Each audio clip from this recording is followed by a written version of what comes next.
Welcome to Muslim Apologetics Australia. So let's go ahead and respond to several arguments trying to justify why it's permissible in Islam, apparently according to these secular liberal Muslims, that the mixing of sexes in certain organizations, for them it is halal. What we need to understand is that some of these Muslims who have become so secularized and colonized by these liberal thought process that they think that it is now permissible for men and women to intermingle. And in this discussion, you will see the arguments put forward by such individuals. And so what we'll do is we will refute some of those points that they bring up. And so when these Muslims grow up in Western societies, they adopt their Western cultures and they try and mix it with Islam. That is the issue here.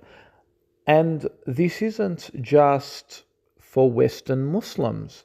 If you go back to Middle Eastern countries or somewhere like Pakistan or India, when the Muslims separated from India and they had their own state and they created Pakistan, they also adopted and brought in some of those Hindu traditions and cultures from India into Pakistan. And so in Pakistan, for example, I'm hearing that women generally pay the mahr for getting married. And you look at where this originated from, and it comes from the Hindu culture. So although the Pakistanis accepted Islam and then they created their own state and country, although they were Muslims, they still adopted some of those Hindu principles because they've lived with them for so long. So it's the same scenario. You have Muslims who are living in secularized liberal countries. They also adopt their culture, their way of life into Islam, and they try and integrate it. And that's exactly what happened in Turkey, for example, where Mustafa Kemal Atatürk came into power. He adopted Western influence and he tried to introduce that into Islam and into Muslim majority populations. So he got rid of a lot of the conservative beliefs and tried to remove that, introducing Western culture. So for example, he would remove the hijab from schools. He said, no more hijabs, we're going to introduce Western culture. And so women were forbidden to go to university or schools wearing a hijab. And so we need to understand that that same cultural pressure is now forcing these Western Muslims to adopt Western culture. So this is why they'll accept things like men and women going into education and sitting in the same classes with men. So men and women together, no problem. And so this same empowerment, this they call it the women's empowerment, they want to introduce that into the masjids. So they don't want no longer, men praying separately, women praying separately. No, they need to now pray together. It's no longer men being an imam for the Jummah khutbah.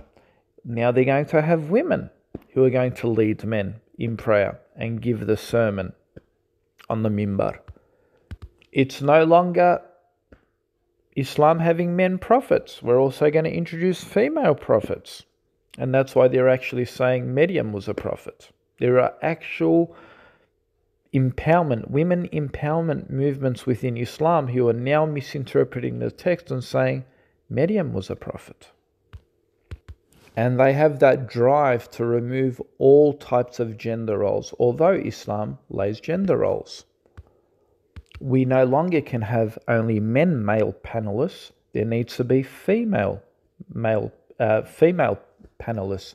There needs to be an equal representation of men and women in all fields, wherever that may be. Does the Quran say women's testimony is equal to men? No, it's two women over one man's testimony. No, we need to misinterpret that now, and we need to reinterpret it. We need to now say both testimonies are now equal. Does the Quran say men have 1 degree over women? Oh no, we need to now reinterpret that as well. So you get the point. So the same situation is now occurring upon universities, schools, and they want complete equality in the sense that men and women should go to university, sit in the same classrooms, spend time in the same lunchrooms, walk in the same foyers. There should be no restrictions and barriers between men and women. Even when we go to Christian orthodoxy, when we look at their historic teachings, even some of their modern day teachings in predominantly Christian nations, they also believe in gender separation. There are Christian schools that are only for females. They even have their own dress codes. Despite that, the Muslims are too ashamed to follow that tradition, because that was the tradition amongst Muslims and Christians. But see, they've moved away from that. They've changed Christianity. They've forced Christianity out of that. And now these feminist movements are trying to do the same with Islam. Although even today, you in Australia, in America, wherever you go in some of these Western countries, you can see that Christians still hold on to that tradition, and you still have Christian schools that are female. There's a separation between men and women. So some of their arguments, these are the ones who are still trying to hold on to a bit of conservatism, like, for example, where the masjid separates men and women. There's some of their arguments would be, we go to school with men and women, there's no issues, we're not there to look at men, we're there to listen to teachers. But let's apply that same logic to the masjid. Men and women go to the masjid. They also listen to the imam, but there is still a segregation, a separation. Their secondary argument would be men should just control themselves. Men and women should freely mix. They should be in the same classroom. If men have got a desire for women, they should just control themselves. But you see that those types of arguments, those real liberal arguments, don't really hold much intrinsic value within Islam, because when you have a look, the same doctrine that these feminists read, these Muslim feminists read, the same Quranic text actually says that women should lower their gaze. It doesn't just say men should lower their gaze. It also says women should lower their gaze.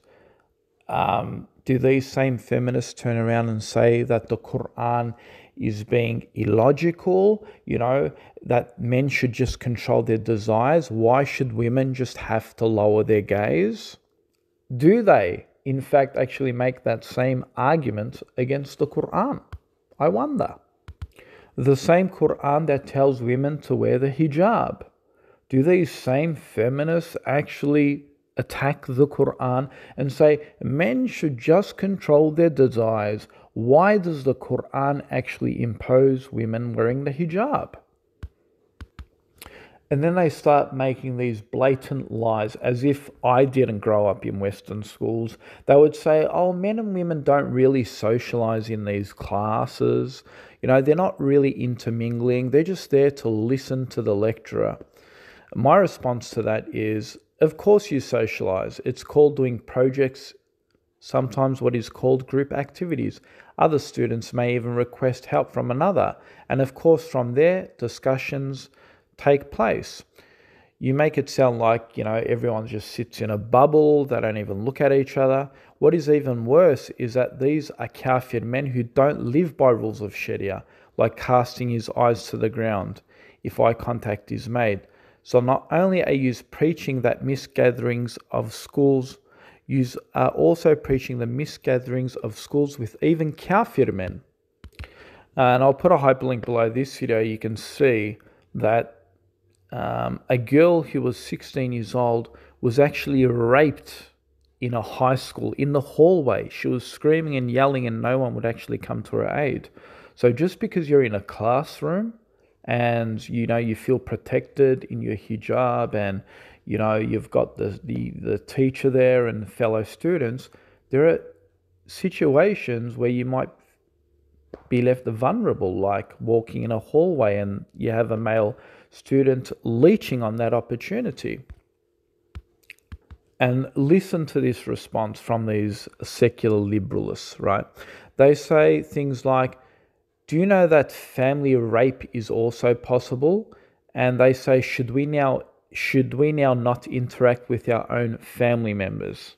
I mean, look at this petty response. And then they'll say things like, don't you interact and do mixed gatherings at shopping centers with women? So this is another point they'll bring up. So the response to that is, firstly, shops and restaurants are places of necessity, and countries don't live by Sharia, nor do they have shopping centers that only serve men or serve women. I understand education is also necessity. However, there are schools and education systems now available that serve a particular gender, unlike shopping centers. Despite how we have systems in place such as only boys' schools or only girls' schools. Despite this, you still teach to mix the sexes. The second point that they say is, family members also rape. Should we not interact with family? Actually, most family rape happen not by immediate family, but either uncles and cousins, which, by the way, why under Sharia law, your uncle or first cousins are not mahram for you. So again, you took an isolated case to try and bring another incoherent reply. Secondly, although rape isn't very common in families, however, boyfriend-girlfriend relationships are very common at schools that lead to zina. Are you now going to say, well, zina is common among your own immediate relatives like father, son, or brother? And then their argument would be something like, it's possible to attend these schools without getting a boyfriend or a girlfriend. My response to that is, yes, that is true, but the reality is a lot of boyfriend and girlfriend relationships are made at schools.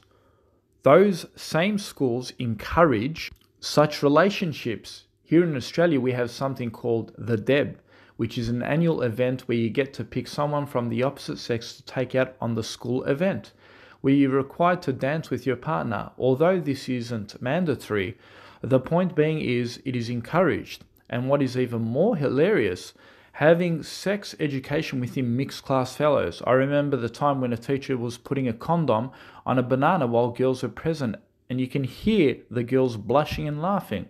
How can you now have the audacity to call this halal, a halal gathering, and have the audacity to compare this to me going to the grocery? And I believe this person's from America, claiming that they have a segregation when it comes to sex ed in America. And I would say, well, they're applying the Sharia more so than your own progressive liberal-minded Muslims. But wait, why do they do that? Shouldn't women be part of the class? Shouldn't boys just learn to control themselves? That's your argument in reverse, right? Also, boys and girls have feelings. Going to the same class over the entire year, people can develop feelings towards the opposite sex. and meeting your class fellows every day can entice those feelings. I'm pretty sure girls amongst themselves discuss who the hunk is in the class. This is known as girl talk. So how do you avoid these circumstances? You can't. The Prophet said, when a man and a woman are in the same setting, then shaitan is a third.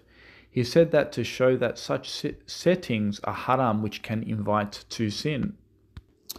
And then they start comparing Australian schools to American schools to say that there isn't a mandatory deb. The deb is the dance that women and men go to at the end of the year for school. And they say this is not mandatory. The point here is the West still encourage it. And that doesn't mean a male student, a class fellow, won't approach one of the females to invite to this deb. And some of these sisters, for example, will say, well, my hijab is my form of protection when I go to this class, so men wouldn't really find me attractive or they won't approach me. But here is the problem with this. There are lots of Muslim sisters that don't actually wear the hijab. So although you may think you're protected, what about your other class fellow Muslim sisters who don't wear the hijab, who are a little bit more open to invitation and who attract these men? So what are you going to say? Are you going to say, you're all fine, but what about your Muslim sister? So to conclude, this video was a response and a rebuttal to the arguments made. And we need to break this Western influence into Islamic tradition. And these people will not give up. The Taliban, for example, they'll criticize so heavily for disallowing women education. This was when the Taliban were first in power. Now the Taliban has introduced and said, yes, women can get an education, but they said there needs to be a segregation. And now they're saying, oh, how dare they have segregation. So these people won't be happy until you fully accept Western influences, right? It's no good. It's no good that women have education and it's segregated. No, we need to accept it all. It needs to be all part of one. If you introduce women education, you also need to introduce the mixing of the genders within that same institution. And as Allah says, these people... Now, this person that I engaged in this discussion debate about intermingling between sexes at schools, I wasn't really planning to make this video against them, but since they insisted on calling me a kafir and a munafiq, is why I'm actually exposing such deadly toxic individuals. And these are the people that would always say that us Salafis or Wahhabis, we're takfiri Muslims, right? But soon as you refute and disagree to their ideological views, they actually start messaging you and sending you insults, vile insults. And this person actually claims they're a Quranic Hafiz, Aziza Oz.